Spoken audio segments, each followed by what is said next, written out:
We'll get into it. As they alluded to, we've got the Storm segment. There's a lot going on. There's obviously there's the facility. We'll talk about that, but we'll go in order of the week and as these announcements were made. So on the 17th of April, the Storm announced their partnership with Starbucks. So I'll get through the release and all the details that come with this. They announced their goodness. The wording in this release is just bear with me, okay? The Storm announced it has brewed a purpose-led, community-driven partnership with Starbucks, making the premier roaster and retailer of specialty coffee the first founding partner of the Storm's new state-of-the-art Center for Basketball Performance and the official coffee and tea of the franchise. The hometown partnership illustrates both organizations' commitment to Seattle by focusing on two areas of significance: housing and community impact. As part of this shared commitment to the community, Starbucks will become a supporting partner of the most comprehensive youth basketball program in Storm history, as it helps provide free scholarships to underserved youth in the Puget Sound region to attend the camps and clinics. So that's cool. I can appreciate that. Together, both the Storm and Starbucks will create an environment for local nonprofits to amplify resources available to those in need, invite community members to experience home games, and create a sense of belonging at the new Storm Center for Basketball Performance. The Starbucks and Storm will also launch Rebounds for Housing, which is a new season-long initiative through which the organizations will donate a minimum of $20,000 to the Urban League of Metropolitan Seattle, acronym ULMS, to help our unhoused community. This effort will become part of the Storm's social justice platform, Force for Change, and its Stats for Youth program. Thanks to Starbucks, every rebound by a Storm player throughout the 2024 season will generate a donation to ULMS, which is a nonprofit offering a wide range of programs and services designed to address housing needs, financial literacy barriers, and access to basic economic resources in low-income and otherwise vulnerable communities. This partnership comes at a historic time for the Storm, as it prepares to inaugurate the franchise's first ever practice facility. This release did come a day before the facility opened, mind you, designed and built specifically for the team and front office. In addition to this, the Storm's new headquarters will support bringing people together and fostering a sense of inclusion and belonging throughout community programming. As the first official partner of the barrier-breaking building, Starbucks has shown a commitment to supporting the Storm's vision to drive connection within sports, the sports community, and beyond. So there's that. There's so much happening with the Storm. I'm so, Christian, if you're watching this, just know I appreciate you. There's so much going on. And Christian, our new writer who is contributing with the Storm stuff, our Storm content, has been a big help. So we'll continue with that. Hours before the facility opened, the Storm unveiled, well, it was made known that this announcement was going to come out. It's just, there's so much happening in one day. The Storm unveiled the 2024 Nike Rebel Edition uniform. So they've taken the Nike Rebel uniforms for the Storm that we know as these the black jerseys with kind of like a grungy feel a little bit with some of the designs on them, and they've revamped it. So the new uniform from Nike stands as a symbol of the basketball culture in Seattle, a beacon of defiance against the status quo and the rebel mentality that the city and team adhere to. I didn't hear anything about the Seattle Freeze. Anyway, owned by a group of passionate women, the Storm opts to break boundaries and carve its own path to victory with unbridled passion. As a team with a strong history of winning and empowering women, the Storm has always been a force of nature, both on the court and off, and this Nike Rebel Edition uniform is a true reflection of that fact. Lightning bolts take center stage on the uniform's design, with two big bold neon green bolts going down the side panels and one incorporated into the logo on the short patch. The electrified font on the new Storm word mark and the Seattle belt buckle, which we don't have any pictures of the shorts here, were also inspired by the weather in the Pacific Northwest and the energy this team brings to everything it does. 6 WNBA teams are debuting the new WNBA Nike Rebel Edition uniform for the 2024 season, including our Storm, but also the Chicago Sky, Connecticut Sun, LA Sparks, Las Vegas Aces, and Phoenix Mercury. The uniforms were created to pay homage to important moments muses, and movements in the WNBA's and each team's history and the impact made on the game and communities. The WNBA Nike Rebel collection strengthens the connection between the fans, the community, and the teams. The Storm will first bring out these new Rebel uniforms when Seattle tips off the 2024 season against the Minnesota Lynx at Climate Pledge Arena on Tuesday, May 14th, with a tip-off time of 7 p.m. Pre-sales are now available, and you'll be able to buy these jerseys at home games at Climate Pledge Arena in the team store. From there, we will go directly, as I'm trying to get it done here, directly over to the new facility. There's a bunch to look at here. We're going to give you a look at the court first while I talk. The Storm announced the opening of its groundbreaking Center for Basketball Performance, which opens its doors for the start of training camp on April 28th, marking a significant milestone in women's professional basketball. This $64 million new build is the first dedicated WNBA practice facility designed and built from the ground up, showcasing the Storm's pioneering vision for the future of women's basketball. The Storm's Center for Basketball Performance sets a new standard for athletic excellence as it spans 50,000 square feet as the team's dedicated practice facility and the team headquarters. So not only are the team here practicing, recovering, and training, but also the front office, the operations staff, so on and so forth, are located in this building. The center boasts 2 indoor basketball courts. We'll go back to that photo of the courts. 2 outdoor 3v3 courts as we'll get to that in a minute. And an exclusive suite for the Seattle Storm that includes a locker room, go back to the locker room, a nutrition center. Shoot, I don't have one of those loaded up. And a player lounge. Here's the cold tub for the recovery. Designed with a focus on high performance, the facility features the latest in strength and conditioning, equipment, health and wellness suites, and an aquatic center, which you're looking at right now. Located in the Seattle's Inner Bay neighborhood, the facility also houses the Storm's business headquarters on the 2nd floor, as I mentioned. The integration of its on-court and off-court teams under one roof fosters new creativity and the opportunity for future growth.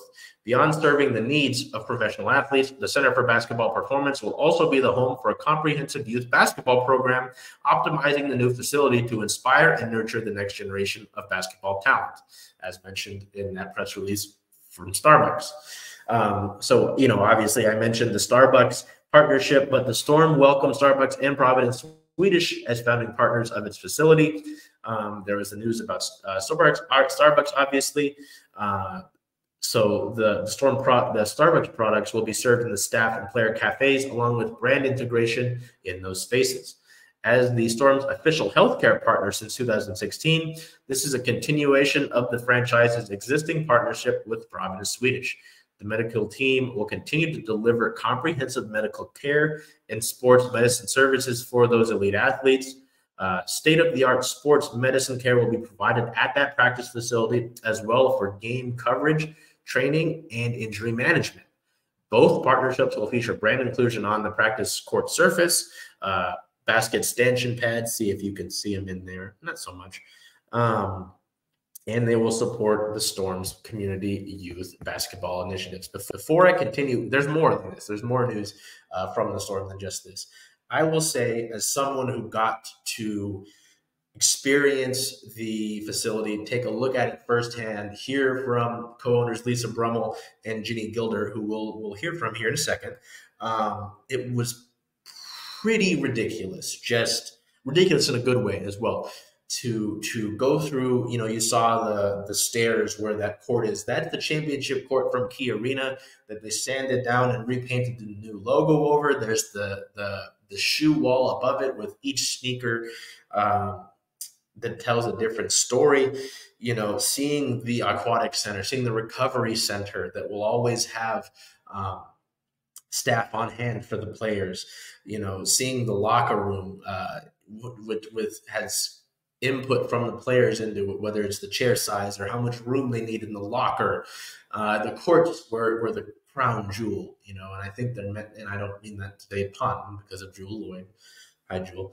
But as someone who, grew up, and I did play at the SPU courts where the Storm were, it's just incredible to see them get an actual dedicated facility. It means a lot because my parents, growing up, had season tickets to the Storm in Key Arena. I remember waiting and outside for one of the championship celebrations in the rain, and they brought us into Key Arena, and I was still cold, but you were happy because you're celebrating the championship. It's really cool to see them take this next step and go into this facility. So before I keep yapping, we will hear from co-owner Jenny Gilder as we got to talk with her one-on-one at the unveiling of this new Storm Center for Basketball Performance. Process, but has this exceeded your expectations even of what it is right now? Honestly, I would have to say it has not exceeded my expectations because my expectations adjusted through the whole process. Okay, yeah. So seeing it, it's more a sense of disbelief, even though I've been involved since before there was before, like at the birth of the dream, I was there. But somehow seeing it, I'm just still in this place of, you have to pinch me. I can't, is this real? Because it is so beautiful. Yeah. And it is so iconic Seattle, which, the Storm is really all about Seattle. We are an expression, a representation of the city, and aspirants to be kind of Seattle's best self, if you will. So to see this realized and kind of hitting there, this is a place where Seattleites are going to be proud of. So I love that. But does it surpass my expectations? No. We had such an amazing team working on this. The architects, Selling Construction, incredible. Barry Antos Ryan, our owners reps, they were always raising the bar themselves, and they brought so much to it, so that from the beginning it was really clear we were going to have an amazing home at the end of the day. That was great. That wasn't even one of my listed questions. Sorry. That was incredible. That'll be great.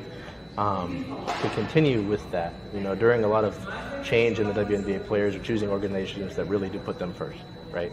As representatives of the ownership group, obviously, what does it mean to you in Seattle, and how you continue to expound on the explosion of women's basketball? Because obviously, in recent times, a lot of people are just kind of being awoken to how great women's basketball is. You know what I mean? So we've always known women's basketball was great, and our fans have always known that women's basketball is an experience they want to be part of. Mm-hmm.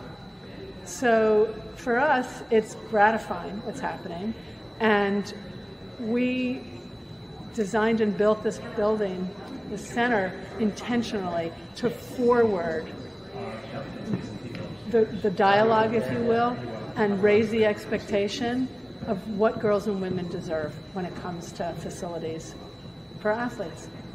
So for us, sure, it was a business decision in terms of how do we keep Seattle on the map so that the best of the WNBA will want to be here, but it's also about more than that.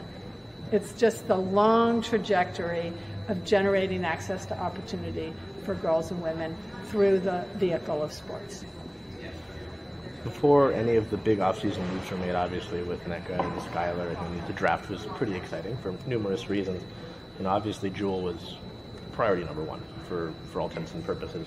And she was asked to trust the process, right? Because obviously this was on the way, and you hadn't officially signed anybody yet for free agency. There was a big step to take there. That's right. It's obviously since paid off pretty decently, I'd say. If possible, is there anything that you can share as far as the nature of those talks and how free agency might have went, or how much of it was just kind of letting the staff do their thing and the trust in that staff? Well, I think that, what you said, Jewel did have to take a leap of faith that in committing to stay here with a roster that was not championship caliber, that she was trusting our group, our staff, to build around her. And the thing is that in some ways it's a leap of faith, but in another way, you look at the strength of our leadership team, you look at the strength of our GM, coaching staff. It's not like you're looking back and thinking, you know, there's like, what have they done? You're looking back at a certain history. And so that brings you credibility. And I think we felt Jewel was absolutely our #1 priority. And after that, once she was on board, she became part of the process. So, you know, I think Jewel is really the best person to talk to about what her decision process was. We tried to make it as easy as possible for her because, you know, she knew us and she knew that we would do everything in our power to build a competitive team, a team that could compete. I loved what Nneka said in her first press conference, and I think, you know, you can never win everything. It's just not how life is. And the truth is, we humans wouldn't want that. We love underdogs, you know, and we don't like it when someone's on top all the time, right? So that's what we're trying to do, is set the stage for the Seattle Storm to be able to compete, not just this year, but well into the future. And then to wrap you up, I think I know the answer just because it was talked about in that room over there, but you know, with how intricate the details are in this building, whether it's the storm drains being the Storm logo, championship court being used in a conference room up there for a table, what are some of your favorite touches? Because obviously it was talked about, you do the little things right and it will help you, you know, in the long run. So my favorite thing right now about the center is how light it is. You do not walk in here and feel like you're in a warehouse or in a cave. You are part, you know, to the extent that you can have the outdoors here inside, we do. And I love that. There's just, especially in Seattle, having access to the sunshine, but also the cloud cover is important. For me, some of the details aren't here yet. Not all the art is up. But what you'll see when this building is really finally complete is this is both a nod to our past and all the people who helped bring us here, as well as creating promise for the future. And that's what I love about this place. You see it, you know, with the sneaker wall where Brum is talking about. You see it with the championship floor from the Key. That's some of our history. So you get the history, and it centers and locates people. Like, we are not a fly-by-night organization, and we now are here solidly in a way we weren't. And wow, what does that make possible for the future? And that's probably what I love most about this building. So, you know, hearing from Ms. Gilder was pretty incredible. You know, whether it's the details that she mentioned throughout the course of the facility, you know, Jewel Lloyd having to take a leap of faith, which I will now take the time to direct you to our website, certainly seattlesports.com. That's Christian Braswell. Our Storm writer did a great piece on that, taking, you know, Jewel's commitment and her leap of faith and talking about the facility as well. So go and check that out on our website.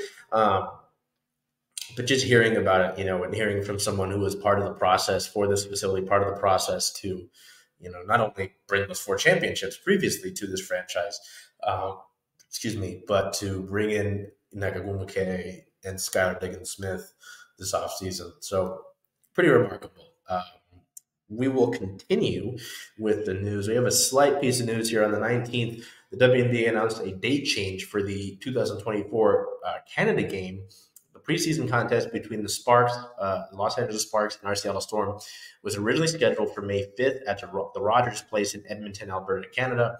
It'll now take place on Saturday, May 4th at 6:30 p.m. Pacific time due to the NHL playoffs first-round schedule, as the Edmonton Oilers and the Los Angeles Kings are playing in the first round of the Stanley Cup playoffs. So there's that. Continuing on with that, on the 22nd, we got the news that the team had signed forward Quay Miller to round out the training camp roster. Miller is a local product hailing from Renton, Washington. She was at Kent Ridge High School and began her collegiate career at the University of Washington. After 2 seasons at UW, Miller transferred to Colorado, where she twice earned all Pac-12 honors and averaged 10.9 points and 7.2 rebounds per game across 99 games with the Buffs. Colorado was 71-28 in her 3 seasons in Boulder, reaching the NCAA tournament all 3 seasons, including 2 trips to the Sweet 16 over her final 2 years. With that news of Quay Miller, we got the finalization of the training camp roster. So here's what that roster looks like. You know, we can see Kayla Davis here we'll go in order, and this is an order actually of numbers. So, oh shoot, I have this up, and it's not loading. We'll just go in order. There's Kayla Davis, Nika Mule, Kiana Williams, Nneka Agwumike, Skylar Diggins-Smith, Jade Melbourne, sorry, didn't want to say that incorrectly. Joyner Holmes, Quake Miller, Dulcie Fenka-Menciadu, Ezzy Magbagor, Mercedes Russell, Jordan Horston, Jewel Lloyd, of course, Sammy Whitcomb, Victoria Vivians, and Alina Coates. So Davis wearing number 0, Nika Mule wearing number 1, Kiana Williams number 2, Skylar, Nneka 3, Skylar 4, Jade still 6, Joyner 8, Quay Miller wearing number 11, Dulcie wearing number 12, still Ezzy at number 13. So no real changes with the players that have been here. Vivians will wear number 35 and Coates number 81. It's going to be tough. The roster is a 12-player roster. That's the WNBA limit. It'll be tough to see some of these players cut, but that's just how it is. And until the WNBA expands, we really won't be able to control a whole lot of that. So training camp, as mentioned previously in this segment, begins on April the 28th.